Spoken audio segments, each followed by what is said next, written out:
It was April of 2007. I remember it very clearly. I remember working out on the Upper East Side in Culshall's Park. I mean, I could be very specific. I remember exactly where I was because we remember those transformational moments so clearly. I had my midlife crisis. My birthday, anniversary of my father's passing, it all kind of came within weeks of each other. So April 1st, Noah's Ark, the floodwaters opened, I started breaking down. I woke up and said, I had all these desires, dreams, aspirations for my life, bringing all these things when I was young. And I looked in the mirror and I was a printer. And I said, there has to be more to me.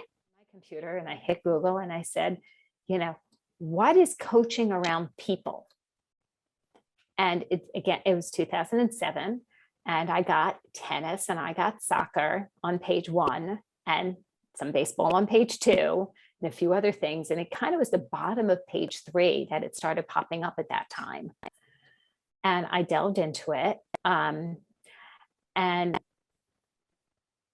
I am not a person who sits idle. I'm very much of an action taker. Well, I started, saying, who can I talk to? And I spoke to my daughter's girlfriend's mom, who did a lot with NBC. And I was like, she wouldn't have this information on the cutting edge. And I said, is there a profession called coaching, and what do you know about it? And she goes, yeah, we're starting to have coaches on the Today Show and this, that, and the other thing. And I was like, really? The beginning of June, the latest middle of June of 2007, I was signed up to become certified as a professional coach. In January of 2008, I opened my current company, Slater Success. Also put into place a transition to divest myself of my printing company. That was a 2-year plan. How am I going to do this? And then how to build a real company, a real business that does transformational work in the sense of leadership, growing and scaling, and taking my skill sets into a bigger space.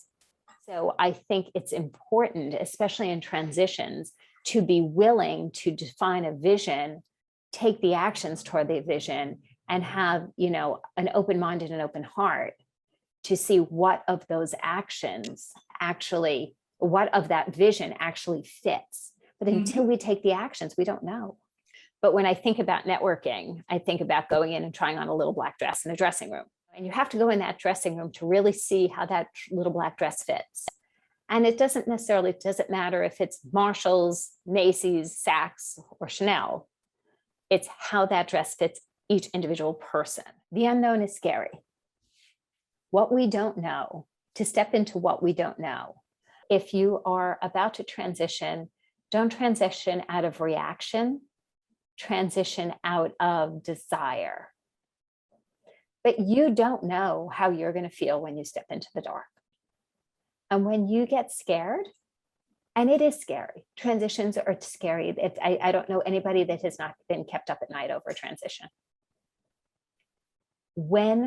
As you transition, don't let the unknown and the uncomfortable hold you back for building the life of your dreams, because we deserve it.